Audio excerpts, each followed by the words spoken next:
আমার নাম মায়া। আমি ওদেরকে শেষ করে দেব, সব শেষ করে দেব।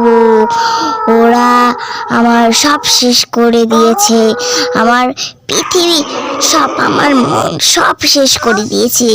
200 বছরের আমার সমাধি ওরা নষ্ট করে নিয়েছে। আমার কঙ্কালগুলো নিয়ে ওরা খেলা করেছে, ওদেরকে আমি ছাড়বো না। প্রত্যেক সপ্তাহে আমরা 2টি করে ভিডিও আপলোড করি। দয়া করে একা শুনবেন না, ভয় পেয়ে যাবেন। আমাদের চ্যানেলে যান আর গল্প শুনুন। ভৌতিক গল্প শুনতে গেলে আমাদের চ্যানেলটাকে সাবস্ক্রাইব করে দাও। বন্ধুরা, সবাই ভালো থেকো। ধন্যবাদ।